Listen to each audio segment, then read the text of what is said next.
ডিগবৈ হালধিবাৰীত পুনৰ মৃত্যু এটা হাতী। উল্লেখ্য যে মাত্ৰ এটা পষেকৰ ভিতৰতে ডিগবৈ বন সংৰক্ষণ দলত দুটাকৈ হাতীৰ অস্বাভাৱিক মৃত্যুৱে চিন্তিত কৰি তুলিছে প্ৰকৃতি প্ৰেমীক। যোৱা সপ্তাহত ডিগবৈ বন সংৰক্ষণ দলৰ অন্তৰ্গত পাণবাৰীত এটা বনৰীয়া হাতীৰ মৃতদেহ উদ্ধাৰ হোৱাৰ পিছতে বুধবাৰে পুনৰ হালধিবাৰীত উদ্ধাৰ হয় এটা হাতীৰ মৃতদেহ।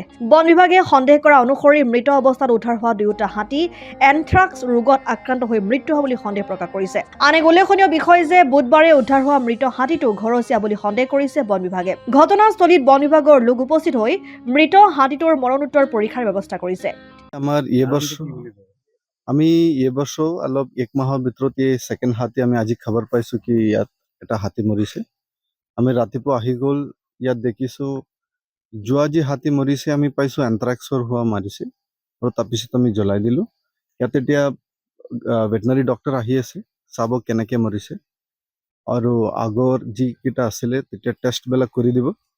তাৰপিছত এতিয়া পষ্টমৰ্টম হ'ব আৰু ইয়াত আমাক লাগি আছে কি ঘৰচীয়া হাতী আছে, কাণত ফুটাবিলাক আছে, তো আমি মাইক্ৰ'চিপ ৰিডাৰ বি আনি একবাৰ চেক কৰি দিব। এতিয়া আমি পষ্টমৰ্টমৰ পিছতে ক'ব পাৰে কেনেকে মৰিছে। আমি পষ্টমৰ্টম কৰি দিম, বাকী টেষ্টবিলাক কৰি দিম। ইয়াৰ আগৰ যিটো হাতী মৰিছিলে আপোনাৰ তাৰ ৰিপৰ্টটো কি পালে? তাৰ ৰিপৰ্ট আমাক ভেটেনাৰী কলেজৰ পৰা পালে কি এনথ্ৰাক্স বুলি এটা বেমাৰী আছে, তাৰ কাৰণে মৰিছে। এই এনথ্ৰাক্স বেমাৰটো যদিহে বিয়পি যায় ইয়াৰ হাতীটো বহুত মৰি যাব। ইয়াৰ প্ৰতিৰোধৰ কাৰণে কি ব্যৱস্থা লৈছে? এতিয়া এই হাতী এনথ্ৰাক্সত মৰিছে বুলি আমি ক'ব নোৱাৰে, কাৰণ তাৰ কোনো চিমটম নাই। তাৰ আগৰ হাতী তেনেকে কোনো চিমটম ইয়াত পোৱা নাই এতিয়ালৈকে। বাকী ভেটেনাৰী ডক্টৰ আহিব, তেওঁ গোটেইকেইটা চেক কৰিব, আমি টেষ্ট বি কৰিব। আমি এতিয়া ক'ব নোৱাৰে কি এই হাতী বি একে বেমাৰীত মৰিছে।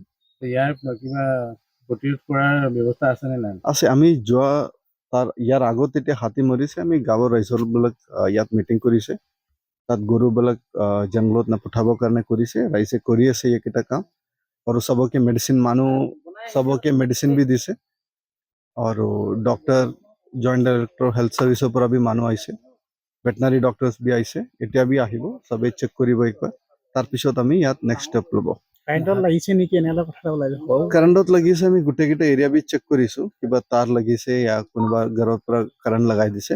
এবি আমি ৰাইজৰ লগত একবাৰ কথা পাতিম আৰু আমি আমাৰ ষ্টাফ চেক বি কৰিছে।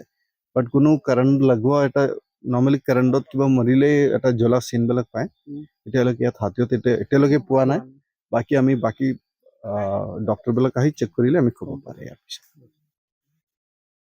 ডিগবৈৰ পৰা ৰাজু হাজৰিকা ৰিপৰ্ট, অসম আদিত্য। NKS হুণ্ডাইলৈ স্বাগতম। নৰ্থ ইষ্টৰ প্ৰথম GDSI 2.0 ফিচাৰ্ছ ডিলাৰ হৈছে NKS হুণ্ডাই। অত্যাধুনিক সা সুবিধাৰে তৈয়াৰী মষ্ট আপডেটেড হুণ্ডাই ডিলাৰ এতিয়া ডিব্ৰুগড়ত। আমাৰ NKS হুণ্ডাই ডিলাৰত open sales consulted room, customer ৰুমৰ লগতে পুৰণি গাড়ীৰ এক্সচেঞ্জ ফেচিলিটিও ৰখা হৈছে। ইয়াত চেলছৰ লগতে ছাৰ্ভিচ ছেক্টৰৰ সুন্দৰ সুবিধা আছে। প্ৰয়োজনীয় সকলো এডভান্স টুলছ, হুইল বেলেন্সিং, এলাইনমেণ্টৰ অত্যাধুনিক machine, post hydraulic lift, fully train মেন পাৱাৰৰ লগতে nitrogen gas filling facility, fully automatic car ৱাছৰ ফেচিলিটিও আছে। লগতে NKS হুণ্ডাই ডিলাৰে কাষ্টমাৰসকলৰ সুবিধাৰ্থে মোবাইল ছাৰ্ভিচ ভেনৰো ব্যৱস্থা ৰাখিছে, য'ত হাইড্ৰলিক লিফ্ট, ৱাশ্বিং facility, wheel balancing, tyre pressure check কৰাৰ লগতে বহুখিনি সুবিধাই উপলব্ধ আছে।